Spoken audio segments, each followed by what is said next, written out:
Bem, galera, sejam bem-vindos à nossa videoaula sobre estados físicos da matéria. Isso aí.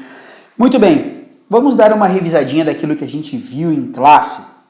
A gente trabalhou esses três estados físicos, não é isso?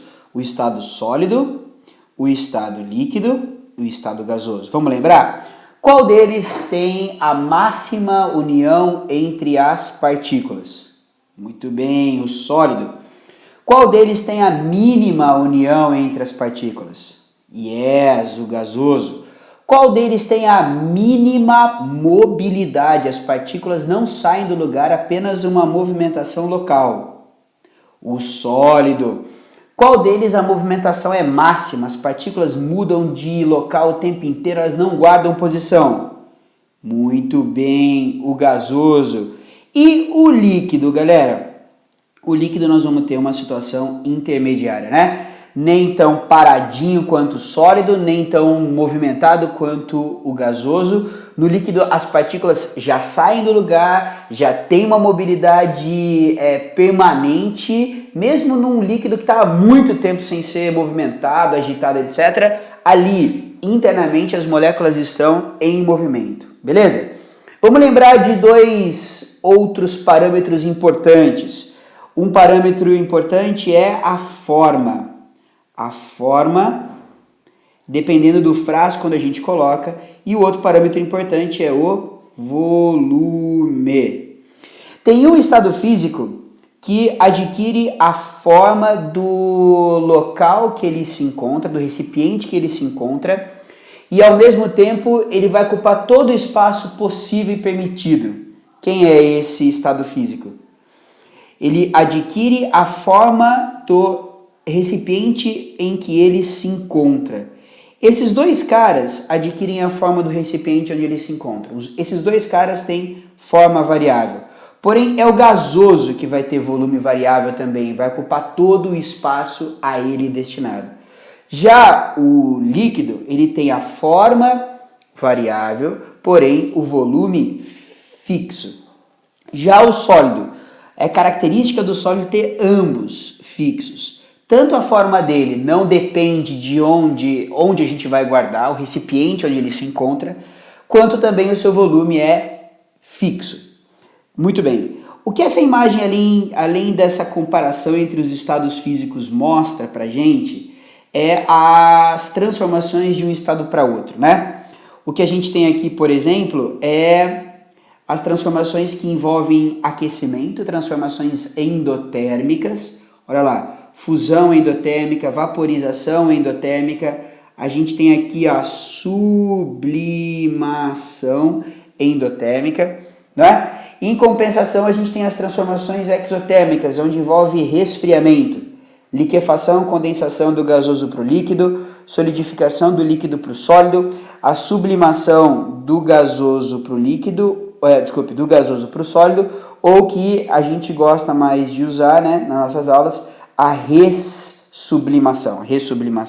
Legal? Então o que está em vermelhinho aqui são as transformações endotérmicas e o que está em azulzinho são as transformações exotérmicas, beleza? Muito bem. Outra coisa importante que a gente tem aqui, moçada, além de vocês guardarem esses nomes, é óbvio, é especialmente em relação à vaporização, né? Vaporização é o nome genérico para essa transformação de gasoso para líquido, mas a gente viu que ela pode ganhar três outros nomes. Se essa passagem de líquido para gasoso, ela é uma transformação lenta, então a gente vai chamar de evaporação, não é? Evaporação. Se essa transformação é uma transformação um pouco mais rápida, turbulenta, atinge uma temperatura onde a transformação é acelerada, a gente tem a ebulição, que é o termo que a gente tem usado mais, correto? Ebulição.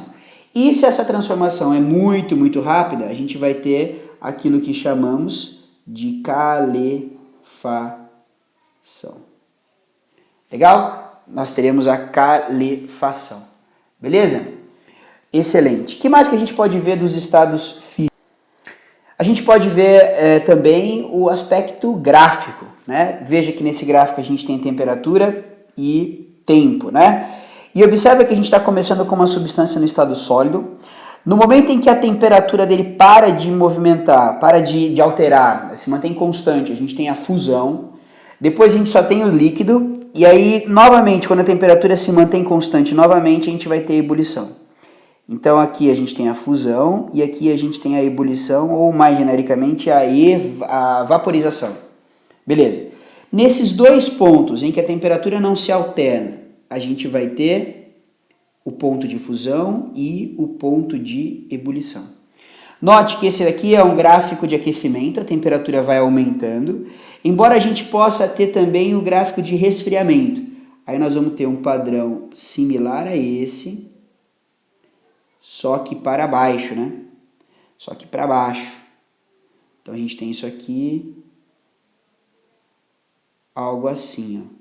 Ok? Aí a gente vai ter o gás virando líquido, o líquido se solidificando e só o sólido.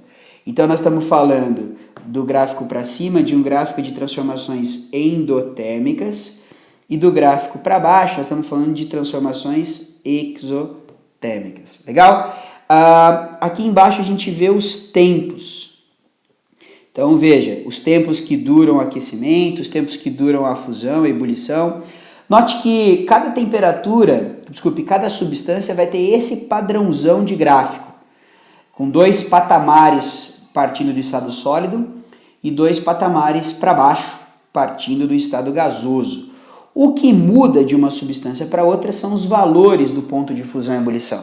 Cada uma tem a sua fusão, cada uma tem a sua ebulição, e a gente sabe que principalmente a ebulição depende da pressão, não é?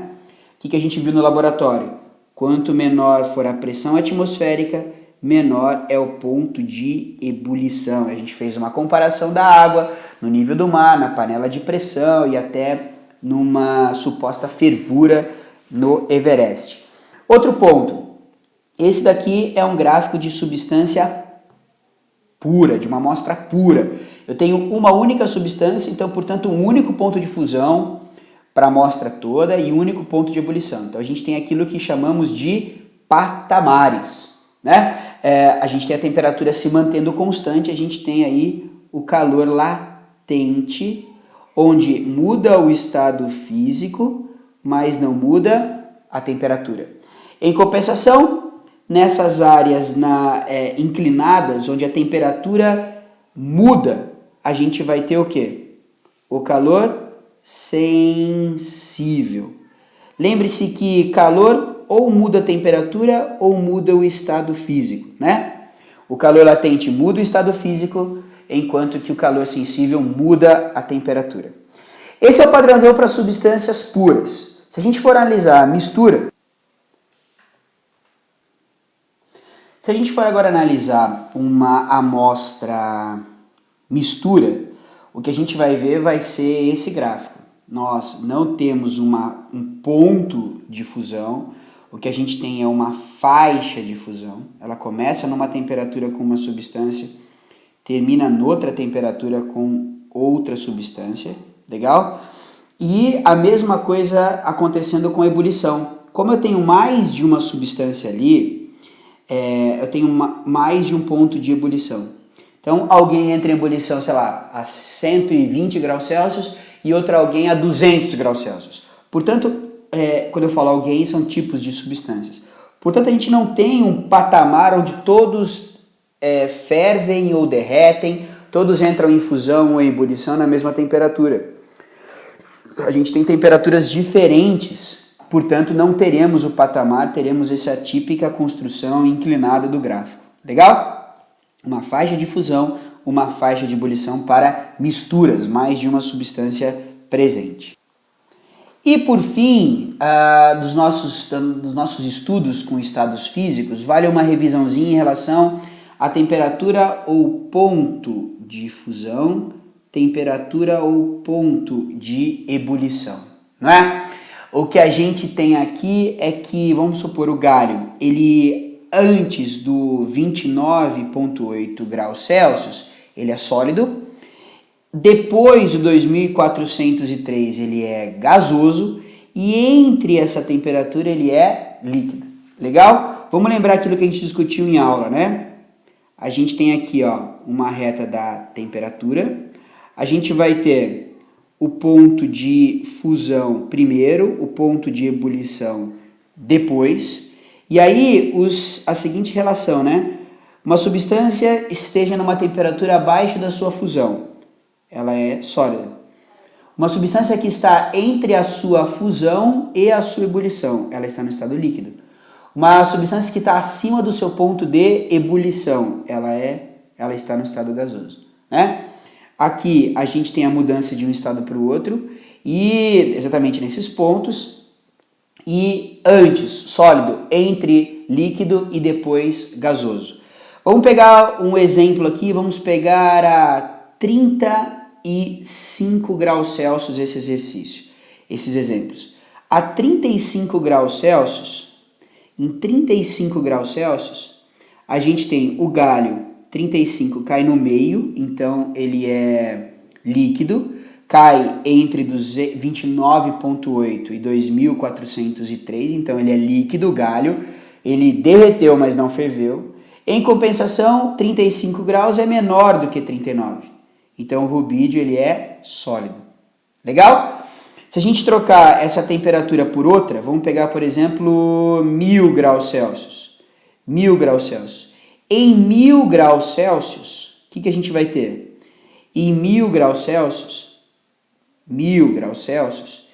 a gente tem 1000 graus Celsius caindo bem aqui no meio, entre 29,8 e 2.400, e 1000 graus Celsius caindo para o rubídio depois de 686. O que significa que o gálio vai estar no estado líquido, muito bem, e o rubídio vai estar no estado 1000 é acima do seu ponto de ebulição, então ele vai estar no estado gasoso.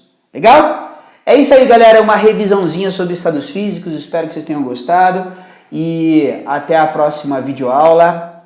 Tchau!